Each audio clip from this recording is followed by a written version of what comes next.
Estamos no ar mais uma vez com o Código Aberto. Uma nova semana, a gente continua na mesma temática que a gente começou na semana anterior e agora a gente continua falando ainda sobre família e você é muito bem-vindo para participar com a gente da discussão dessa semana, da nossa conversa, pensando ainda sobre aquilo que a gente começou. Nós falamos na semana passada sobre o ideal de Deus, sobre como Deus quem dá a origem à família, é Ele quem começa, mas aí o pecado entrou, trouxe novas disposições, novas demandas, a gente agora está tentando, e na verdade a existência é a gente tentar lidar com essas novas demandas, essa tensão entre aquilo que Deus quer e aquilo que e a realidade que a gente vive, né? Aquilo que Deus idealizou na verdade e aquilo que a gente vive. E a gente vai entrar um pouquinho mais nesse assunto, ainda conversando sobre família, mas antes da gente entrar propriamente na discussão dessa semana, vamos reapresentar os nossos convidados. Se você quiser conhecer um pouquinho mais sobre eles, pode acessar no YouTube a semana passada para conhecer um pouquinho mais. Hoje a gente vai só passar aqui para revê-los, começando aqui pela Mayara. Tudo bem, Mayara? Tudo bem. Na paz, tudo em ordem? Na paz, tudo em ordem. Pronto para a discussão dessa semana? Pronta. Pronto, então beleza. E aí, Mari, e você, como é que tá? Suave. Tranquilo. A gente tem aqui, o Elber é o cara das gírias, mas você pode usar também, Posso vai usar, até o né? final, a gente tá todo mundo contagiado. Obrigada por ter... O Elber está nos trazendo um novo vocabulário. Nossa, Tudo em desculpa, eu não sabia. Tá ótimo, tudo excelente. Excelente. Sem gírias. Está, não sei qual outra... Agradabilíssimo. Agradabilíssimo, ótimo. E é agradabilíssima a sua presença conosco também. Muito bem. Pastor Felipe. É muito bom estar aqui com vocês. Prazer recebê-lo também. Cada um vindo de um lugar diferente, cada um com um contexto diferente. Também a gente vai acabar em algum momento também falando das nossas experiências. A gente vai falando sobre família. Todos nós surgimos, né? Existimos em uma, temos relações familiares. A gente vai conversar sobre isso e sinta-se à vontade também para compartilhar as experiências em família que vocês têm vivido. A gente tem a música da semana passada, hoje novamente com a gente, o Peterson e a Liz. Tá bom? Fechou, Liz. E tudo bem com vocês também? Tudo ótimo. Tudo bem, graças a Então, Deus. muito bem. E a gente continua aqui com o Felipe e o Natan. O Natan agora que mudou de instrumento, continua nas teclas, né? Mas agora com o piano. É um prazer ter vocês aqui mais uma vez. Nós vamos orar, pedindo para que Deus nos ajude e nos oriente nesse estudo dessa semana. Vou pedir para a Mayara fazer a oração para a gente, por favor. Querido Deus, nós estamos aqui mais uma vez para discutirmos a Tua palavra, para aprendermos com ela. Então que o Senhor fale ao nosso coração e nos ensine os princípios e os valores que o Senhor quer estabelecer para a nossa vida. Nos dê a compreensão, nos ilumine a mente, é o que pedimos e agradecemos por tudo que o Senhor é na nossa vida, em nome de Jesus. Amém. Semana passada a gente falou um pouquinho, pensando sobre os ciclos que a gente nasce e morre. E entre isso existe a existência humana, existem as nossas experiências. E no meio dessas experiências tem rumos e caminhos que a gente precisa tomar a decisão. Pergunta, e eu vou fazer a pergunta e responda por quem comece quem quiser. A gente fala disso, dessa coisa de escolher os rumos para viver essa experiência da existência, mas aí vem uma pergunta importante. Deus nos fez, até que ponto nós somos livres? Deus, sabendo de todas as coisas, onde é que existe espaço para liberdade se Deus sabe de todas as coisas ou Ele não sabe de todas as coisas? Então, há uma diferença entre saber de todas as coisas e determinar todas as coisas, né? Deus é onisciente, isso é indiscutível, é uma característica de Deus. Mas Deus escolheu criar seres livres. E essa é a melhor explicação para a existência do mal, por exemplo. Por que o mal existe? Bem, eu não sei te explicar como ele surgiu no coração de Lúcifer, mas eu sei explicar por que ele surgiu. Porque Deus criou anjos inicialmente completamente livres, absolutamente livres, inclusive para escolher não ficar com Deus. Para rejeitá-lo, né? Eu acho isso fantástico em Deus. Porque Deus é tão seguro de si, é uma coisa que a gente precisa aprender, é tão seguro de si que ele diz assim, olha, eu criei, eu gostaria muito que eles ficassem comigo para sempre, mas eles são livres para escolherem o que eles quiserem. Então, há na Bíblia toda muito bem articulado a soberania de Deus e a onisciência de Deus e a liberdade que Ele nos dá de seguir o rumo que a gente quiser. E isso aconteceu no céu com Lúcifer, aconteceu no Éden com Adão e Eva e continua acontecendo, essa liberdade é plena. E quando Deus restaurar tudo, essa liberdade voltará ou continuará a ser plena. Inclusive, a possibilidade do mal existir, quando tudo for restaurado, é a mesma que existia lá, porque a liberdade continua sendo a mesma. Só que a Bíblia diz que nunca mais voltará. Eu achei maravilhoso, e aí eu acho legal a gente ressaltar dentro dessa ideia que a gente liga a palavra do livre-arbítrio, da liberdade, e que eu não acredito dessa forma. Eu acho que o sistema é proposto por Deus, saca? Então, quando a gente fala sobre ser livre para arbitrar, no sentido de dizer o que é certo ou errado, cara, não. Aí É não. escolha entre o que já é certo, proposto, e o que é errado. E a gente ainda pode discutir sobre definições de certo e errado um pouquinho mais para frente, que a gente quer definir tudo sendo exatamente certo ou errado, mas para mim, o livre-arbítrio, muitas vezes a gente quer entender como eu poder dizer o que está certo e errado e julgar a consequência, e não. E é por isso que eu critico um pouco usar no mais expansivo das ideias a palavra livre-arbítrio, de que pode ser um pouco diferente, de que o sistema está proposto e o que você escolhe é o certo e errado. Porque quando a gente analisa, por exemplo, a criação do homem, né? O homem, ele não foi criado por Deus, o ser humano não foi criado por Deus com onisciência, com presciência. Deus, ele compartilhou um pouco daquilo que ele era com a humanidade, ele compartilhou. Mas existem atributos que não foram compartilhados com o ser humano. Então, o ser humano não é presciente, o ser humano não é onisciente, mas ele foi criado com uma capacidade de expansão, né, da sua mente, né, das suas faculdades, enfim. Então, quando Deus ele cria, eu entendi a sua questão do arbitrar. Ele não tem como arbitrar o que é bem, o que é mal, o que é certo, o que é errado, porque existe alguém maior do que ele que já estabeleceu. Mas esse ser humano, ele pode escolher se ele vive sob essa jurisdição ou se ele ousa em criar uma nova jurisdição para ele. E foi o que aconteceu no Éden, e a gente viu quais foram os frutos e as consequências que sucedeu quando o ser humano decidiu que ele não precisava mais de alguém arbitrando por ele o que é certo e o que é errado, mas ele foi convencido por um outro ser que também passou pela mesma experiência, de que ele tinha plena condição de arbitrar para ele o que é certo e o que é errado. E aí nós já pudemos observar como que ficou as famílias, como que ficou a sociedade, quando o ser humano resolveu se assentar num trono, querendo ele mesmo ser Deus. E Deus nos deu inteligência, sabedoria e, com o tempo, a maturidade para a gente exercê-la, para a gente exercer. E se a gente exerce, a gente aprende a fazer escolhas. E aí, então, se Deus fizesse tudo por nós, tudo imposto, a gente nunca teria essa oportunidade de aprender e exercitar. E a gente está falando no contexto familiar, eu me lembrei agora de conversas que eu tenho sempre com a minha esposa na educação do nosso filho, né? Ela sempre me diz assim, vamos ensinar o Daniel a escolher. Não escolha por ele e não deixe ele entender que você está impondo a sua opinião sobre ele. É lógico que uma criança em formação, tem hora que ela vai dizer assim, não é isso, é aquilo, porque ele está em formação.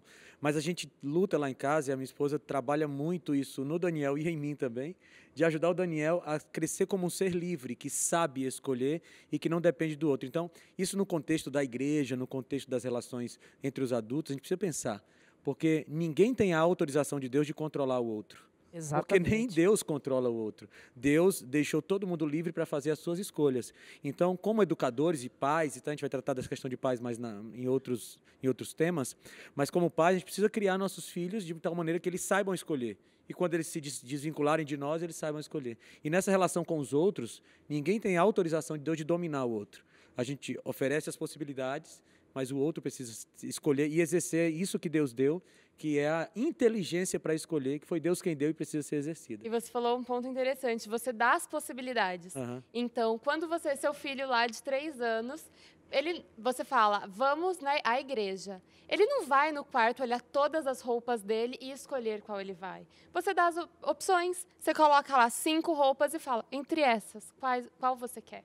O ponto que é comum aqui, nos dois discursos, é a gente exerce fé em cima de um monte de coisa e é muito importante a gente exercer fé em cima da possibilidade de cognição do outro, sabe? Porque a gente quer limitar a cognição e dizer assim, não, tá aqui a proposta. Cara, enquanto a gente poderia desenvolver nele o porquê daquela proposta ser o interessante.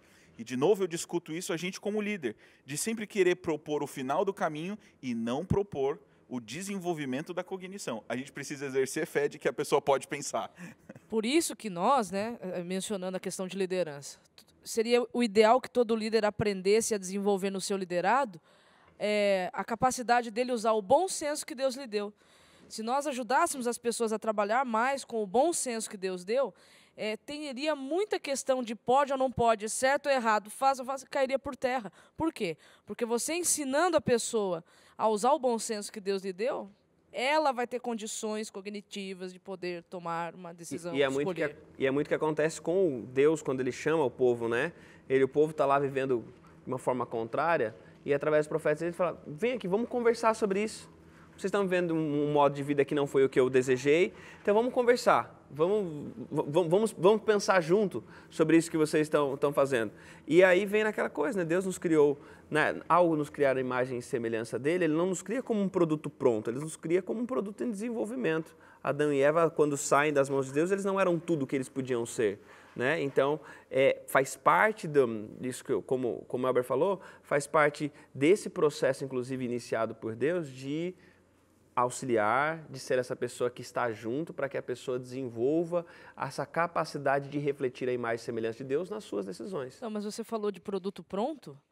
Nós temos a mania de olhar para as coisas, principalmente dentro da Bíblia, como se fosse um produto pronto, como se pecado fosse um produto pronto, como se santificação fosse um produto pronto, salvação um produto pronto. Não é um produto pronto. Essas coisas na Bíblia são processos. Pecado é um processo, santificação é um processo, salvação é um processo. Então nós temos que aprender a entender o processo, como ele funciona, e nos enxergar dentro de tudo isso. E a gente aprende a gente ensina, na verdade, os nossos liderados, ensinando a essência. A gente fala, sim, Jesus diz isso, mas qual é a essência disso? Vamos pesquisar? E aí, quando a gente entende qual é a essência, a gente pode aplicar para todas as relações, para as coisas na vida.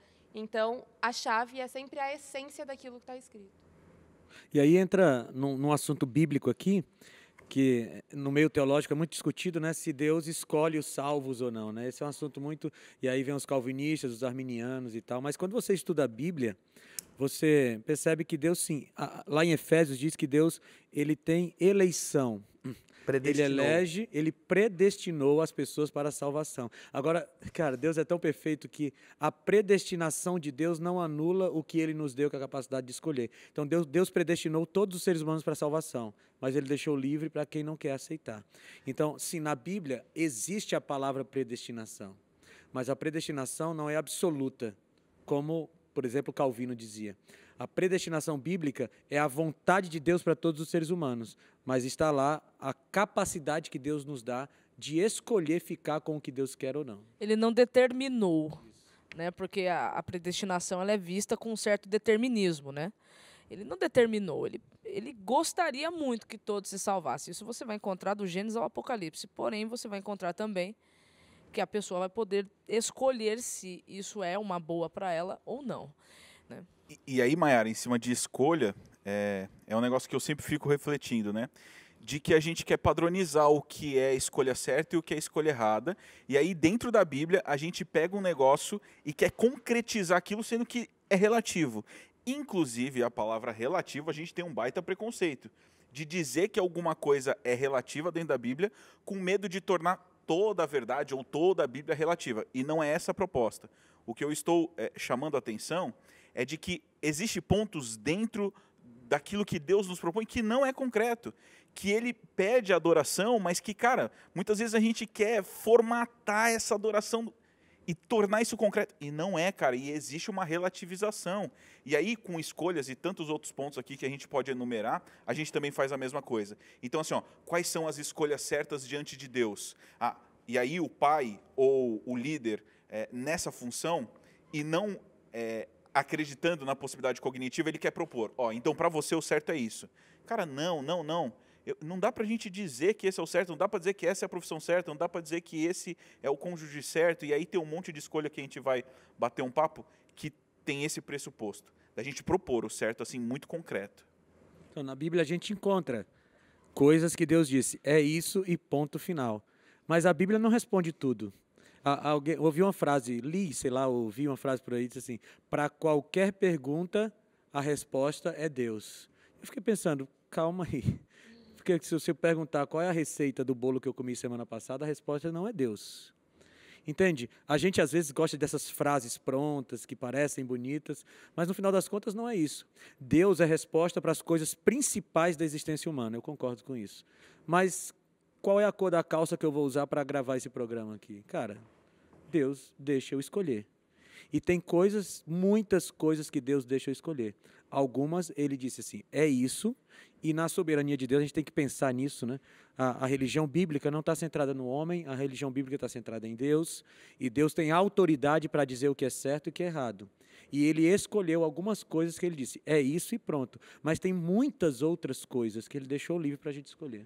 Posso dar um passinho aqui, Thiago? Em cima dessa ideia de roupa e bolo, eu iria para um outro ponto, é entretenimento. Cara, que existe sim Deus mostrando alguns caminhos, mas, cara, o entretenimento eu preciso desenvolver a cognição do outro para ele definir que entretenimento para ele faz sentido. Tipo, eu vou um pouco mais além da gente abranger mais do que a escolha da roupa ou escolhas mais simples, cara, uma escolha mais complexa, que aí vai demonstrar e vai participar no meu processo de desenvolvimento, daquilo que eu vou pôr para dentro de mim e tal. Então, eu acho que é um pouquinho mais complexo também, dá para a gente dificultar essa escolha. Sim, porque nesse campo da escolha é muito tentador para nós querer impor sobre o outro, principalmente dentro de um contexto de família, eu querer impor sobre o outro aquilo que eu acho certo, aquilo que eu gosto, como sendo uma regra, como sendo a palavra final. Então, assim, de novo eu cito casamento. Casamento, principalmente no começo, acho que os casais têm muita dificuldade para lidar um com o outro, principalmente se o relacionamento, por exemplo, de namoro não foi um relacionamento, assim, de certa forma, longo, foi um relacionamento um pouco mais curto. Qual é a grande dificuldade, né? É você entender que do seu lado existe um outro ser humano que é um ser pensante, que tem cognição, que tem capacidade de tomar decisões, tem capacidade de escolher também, mas é muito tentador, por causa da natureza que a gente possui, querer impor a nossa vontade sobre o outro, e aí vira uma zona de guerra, né? Uma coisa importante que a gente precisa pensar, e a gente vai pensar nisso no próximo bloco, que é um pouquinho disso, pegando isso que vocês estão falando agora, que é a respeito de, nem tudo é preto no branco, nem tudo é assim, e a gente tem realmente um espaço para esse desenvolvimento da cognição, de eu conseguir me entender onde eu devo me posicionar, mas aí existe uma coisa, quais são os princípios para a compreensão disso?